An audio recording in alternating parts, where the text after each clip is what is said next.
여러분 안녕하세요. 오늘 저희가 집중적으로 해독해 볼 자료는요. 현대 경제사에서 말 그대로 가장 파괴적이었던 사건이죠. 바로 서브프라임 모기지 사태입니다. 뉴스나 기사에서 복잡한 금융 용어들로 뒤덮인 이 사건 많이들 들어보셨을 텐데요. 이게 도대체 어떻게 시작돼서 전 세계 경제를 한순간에 무너뜨렸는지 오늘 아주 직관적이고 명확하게 싹 다 파헤쳐보겠습니다. 자, 그럼 바로 시작해 볼까요? 일단 본격적으로 들어가기에 앞서 이 혼란스러운 상황부터 한번 보시죠. 미국의 주가가 말 그대로 곤두박질치고 바다 건너 파리의 은행들은 아예 펀드 지급을 정지해버리는 초유의 사태가 벌어집니다. 머리를 감싸주고 절망하는 사람들부터 심지어 경악을 금치 못하는 모습들까지. 와, 진짜 장난 아니죠? 처음엔 그저 미국 동네 안에서 터진 일인 줄 알았어요. 근데 이게 순식간에 전 세계 금융시장을 완전히 마비시켜버리는 거대한 패닉으로 번진 겁니다. 아니 도대체 무슨 일이 있었길래 이런 전 지구적인 대혼란이 촉발된 걸까요? 사실 이 모든 혼란의 중심에는 딱 한 가지 단어가 자리 잡고 있습니다. 바로 서브프라임 모기지죠. 그런데 평범해 보이는 이 단어가 어떻게 전 세계 경제를 꿀꺽 집어삼키는 괴물이 되었을까요? 그러니까 서브프라임 모기지가 대체 뭐길래 그러는 걸까요? 이 질문에 대한 답을 찾으려면 일단 금융의 가장 뼈대가 되는 기본 메커니즘으로 살짝 돌아가 볼 필요가 있습니다. 자, 그래서 준비한 첫 번째 파트입니다. 모기지의 해부, 주택담보대출이 시장을 어떻게 움직이는가 빠르게 짚고 넘어가 보겠습니다. 제일 기본이 되는 개념부터 확실히 잡고 가죠. 모기지, 쉽게 말해 그냥 주택담보대출입니다. 집이나 부동산을 담보로 걸고 은행에서 오랫동안 돈을 빌리는 거죠. 예를 들어서 당장 내 집을 마련하고 싶은데 수중에 큰 돈이 없다? 그러면 그 살 집을 담보로 은행에서 돈을 빌린 다음에 장기간에 걸쳐 이자랑 같이 갚아나가는 겁니다. 아주 상식적이죠? 현대사회에서 내 집 마련을 하려면 정말 필수적이고 유용한 금융 시스템이에요. 솔직히 여기까지만 보면 대체 뭐가 문제라는 건지 전혀 모르겠죠? 그런데 진짜 비극의 씨앗은 바로 이 다음 단계에서 싹트기 시작합니다. 은행이 돈을 딱 한 번 빌려주고 끝났다 하는 게 아니거든요. 화면에 보이는 이 3단계 순환 과정을 한번 유심히 봐주세요. 은행은 자신들이 가진 돈 받을 권리, 즉 담보대출들을 하나로 싹 다 먹습니다. 그래서 이걸 주택저당증권, 이른바 MBS라는 새로운 금융상품으로 짜잔 하고 만들어내요. 그러고는 이걸 투자자들에게 팔아 넘기는 거죠. 그럼 은행 입장에선 어떻게 될까요? 빌려줬던 돈을 즉시 현금으로 다시 거둬들이게 되고 그 돈으로 또 다른 사람한테 대출을 해줄 수 있게 되는 겁니다. 대출해주고 그걸 증권으로 만들어 팔고 다시 현금 받아서 또 대출하고 이 끊임없는 쳇바퀴 같은 순환고리가 바로 주택시장의 덩치를 기하급수적으로 뻥튀기 시킨 핵심 엔진이었습니다. 자, 이쯤에서 두 번째 파트로 넘어가 볼까요? 프라임 대 서브프라임, 위험의 대가입니다. 여기서 여러분이 정말 눈여겨보셔야 할 포인트가 있습니다. 돈을 빌리는 사람의 신용도에 따라서 완전히 다른 세상이 펼쳐진다는 거예요. 신용도도 높고 지급도 빵빵해서 아주 단단한 기반 위에 서 있는 우량 고객들, 이른바 프라임 등급은요, 은행 입장에서 떼의 염려가 없으니까 아주 낮은 금리로 우대해주면서 돈을 척척 빌려줍니다.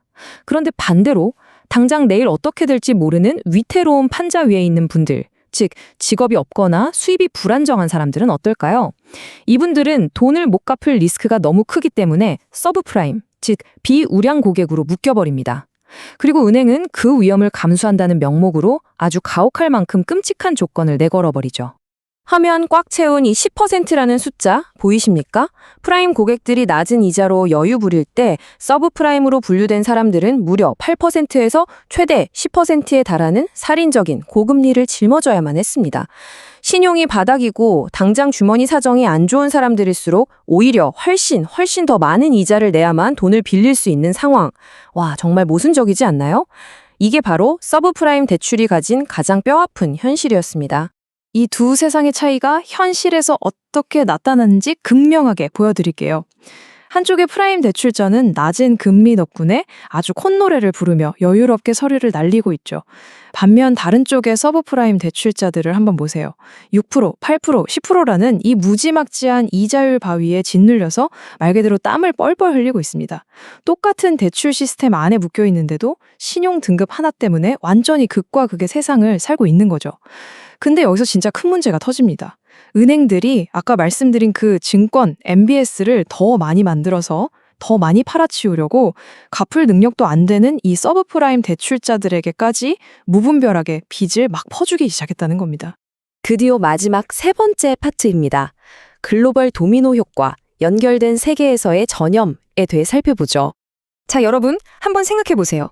미국의 저소득층이 무리하게 빚을 내서 집을 산 이 로컬 문제가 대체 어떻게 전 세계 경제를 쑥대밭으로 만들었을까요? 핵심은 바로 화면에 보이는 이 세 가지에 있습니다. 첫째, 은행들이 서브프라임이라는 이 언제 터질지 모르는 고위험 비폭탄들을 잔뜩 모아서 겉보기엔 아주 번듯하고 안전한 MBS 증권으로 예쁘게 포장해버립니다. 둘째, 이 포장된 폭탄 상품들이 엄청나게 높은 수익률을 미끼로 미국을 넘어 전 세계 은행이랑 펀드 매니저들한테 그야말로 불티나게 팔려나간 거죠. 그리고 셋째, 지금 우리가 살고 있는 현대 금융시장은 말 그대로 촘촘하게 하나로 다 연결되어 있잖아요. 결국 집값이 폭락하고 서브프라임 대출자들이 하나둘 무너지기 시작하니까 그 부실한 대출을 기반으로 만든 증권을 잔뜩 싸들였던 전 세계 금융기관들이 연쇄적으로 우르르 무너져 내린 겁니다. 네, 완벽하고 끔찍한 글로벌 도미노가 완성된 거죠. 자, 이 거대한 괴물의 모습을 한번 보시죠. 이제 서브프라임 모기지는 단순히 동네 은행에서 집 살 때 빌려주는 돈, 그 정도 수준이 아니었습니다.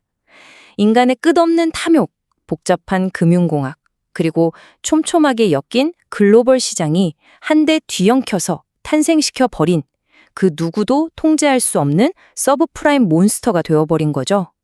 그리고 이 괴물은 전 세계 경제의 숨통을 무자비하게 조여버렸습니다.